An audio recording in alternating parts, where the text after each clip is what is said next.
தனிமையில் வாடிக்கொண்டிருக்கிற அருமை மகளே, உன்னுடைய தனிமையை நினைத்து கலங்குகிறாயா? கலங்காதே.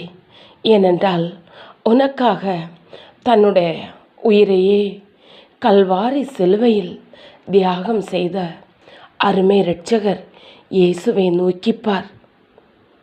கர்த்தரை நோக்கி பார்த்தவர்கள் ஒருபோதும் வெட்கப்பட்டு போனதில்லை.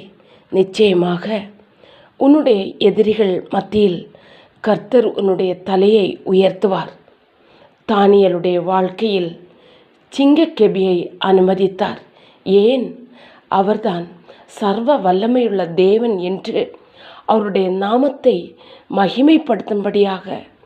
மற்ற ஜனங்களும் ராஜாவும் கர்த்தரை அறிந்து அவருடைய நாமத்தை உயர்த்தும்படியாக. அதனால் நீ கலங்காதே.